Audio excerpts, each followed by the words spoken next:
What is going on, everybody? Welcome back to another early afternoon in the BrewLab with me, Lone Fox, your brewmaster in chief.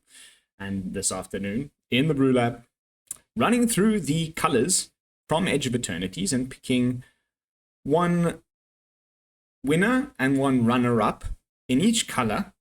The categories are personal favorite, shenanigans, brew around potentials, that sort of thing, and then actual, legitimately, probably, as far as I'm concerned, the best card in that color that will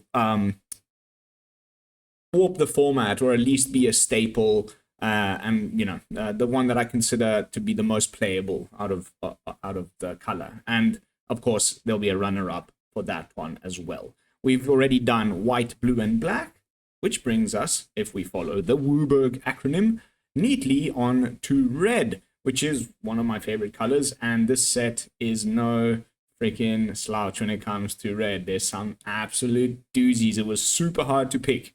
But as far as in red from Edge of Eternities, the card that I think has the most shenaniganery brewing potential for yours truly, I had to give the award to Weapons Manufacturing. It's 2 mana enchantment.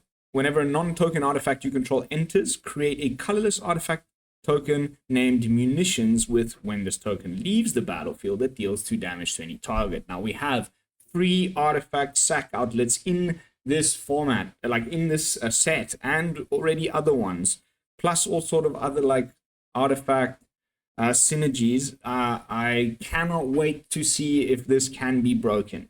If it can, it is going to be just the kind of brew that I like. It reminds me of when we had Oni Cult Anvil in standard from Kamigawa, the sort of like Rakdos artifact sacrifice synergies.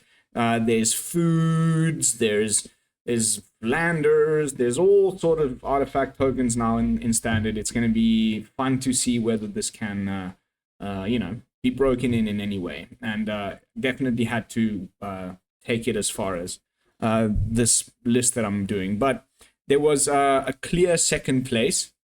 I've been trying to make some sort of aggressively slanted artifact based sort of deck, and I'm struggling to see if it's going to be Boros.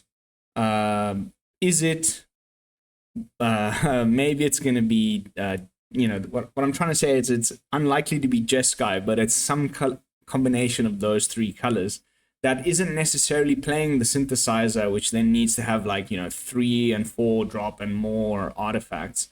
It'll be more about low to the ground, aggressive artifact strategy, and maybe this is part of that. But the card I'm about to show you next is definitely going to be part of that, and it's Caveron Harrier, 1 mana 2/1, so Savannah Line, but it's a robot. It's a soldier.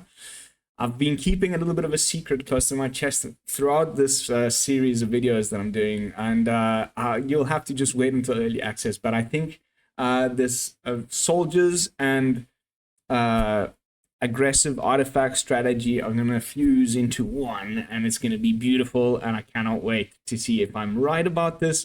Theory crafting is well underway, but it does not end there, right? If it wasn't enough to have a Savannah Lions with really good relevant card and creature types, it can also, when it attacks, pay 2, create a 2/2 robot artifact creature token that's tapped and attacking.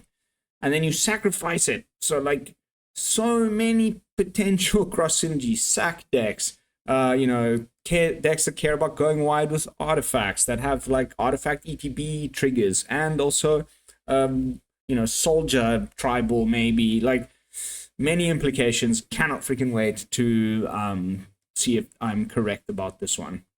Which brings us to the category where it's the card from red from Edge of Eternities that I think will actually be the most impactful and format defining. When we look back on Edge of Eternities in a few months' time, we'll be like, oh, that's the red card that we ended up seeing the most of in most different types of decks. And the award goes to Nova Hellkite. If this warp deck there's sort of like a lot of red cards that care about you having warped or, you know, something having left the battlefield. That like really, yeah, it not only that, you know, just getting in for 4 damage on turn 3 with a flying hasty guy is just pretty insane. But the dragon decks could really just do with this. Any sort of red deck could just play this as a good 3-drop. Any sort of thing trying to do warp stuff. The little ping 1 damage is actually kind of really relevant. There's a lot of stuff that can snag, you know, Deep Cavern Bats, Lana War Elves it's the list that goes on. So I legitimately think like this is going to be a player as far as the format in red. And my runner-up in this category goes to the Rust Harvester. Kind of ties in. There's a bit of a theme in all these videos. That this one sort of like ties in with the stuff I was saying about previous cards in the color. But it's another 1-mana robot artifact in red. But this one's kind of really trippy.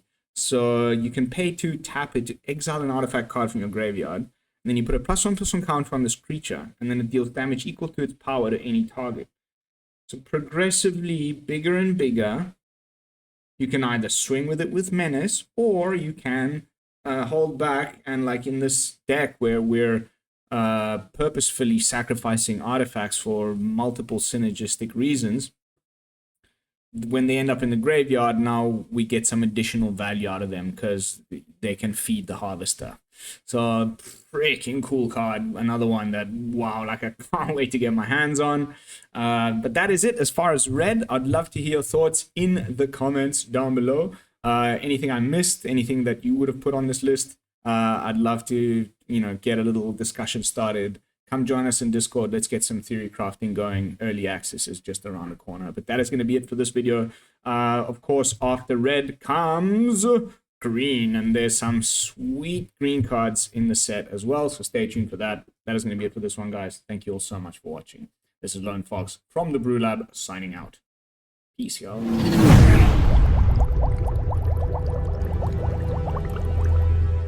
Woo!